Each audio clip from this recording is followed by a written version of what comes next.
Just one comment. I think Jacob mentioned earlier, CMMC level 3, so NIST 800-172.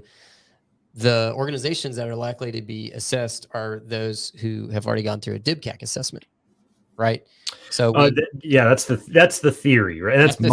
That's my personal theory, just because when you look at the types of companies the DIBCAC paid a visit to, it just anecdotally seems to be biased towards higher speed type of operations.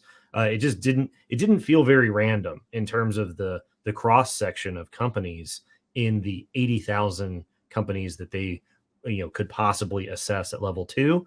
So it just makes me think that that might be an indicator. It isn't necessarily one for one. There's no confirmation that that's true at all. It's just an observation of mine. So something to think about.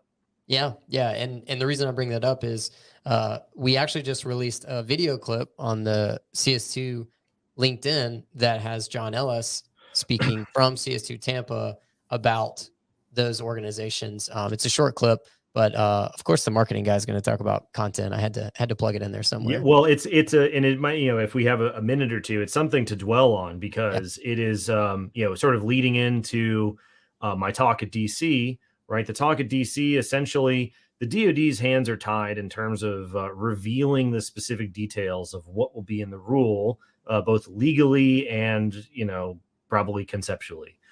They just won't tell you exactly what is in the rule until the rule is published. But we can sort of reverse engineer the contents of the rule with a very high degree of confidence based off of what they say publicly, based off what they've said on previous rules. And one of the most common arguments against CMMC broadly is the cost, burden, impact, complexity, barriers to entry for small businesses. And what John Ellis said in CS2 Tampa is that the single best assessment that DIBCAC has ever run against the requirements in 800-171, and by extension, CMMC level 2, was for a 5-person company. Now, immediately when we posted it this morning, there's people asking about this and asking about that. There's caveats, there's asterisks, there's grains of salt. To me, that is a very significant statement, because if the DoD believes, and they have proof, that very small companies are perfectly capable of meeting the requirements, then staking, hopes that it will change or possibly go away based off of impact to small business is not a viable position to maintain. Obviously, the people who are on this call are all early adopters.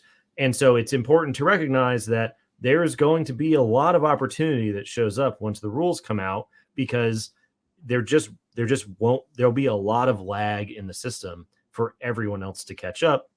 And those, that work has to go somewhere, and it'll go to the companies that are ready. So, we see this quite a bit, right? Where there's a lot of companies out there on a public basis, and they might say, oh, it might change. And, oh, we don't really know until the rule comes out. And then the cameras turn off and they go, hey, can you get us ready so we can be first in line? This happens, basically every week. So there's going to be a lot of people that want to be first in line. And it doesn't sound like DoD is going to blink on the small business matter based off what John Ellis said. So make sure you check out the clip. It's, I think, very insightful.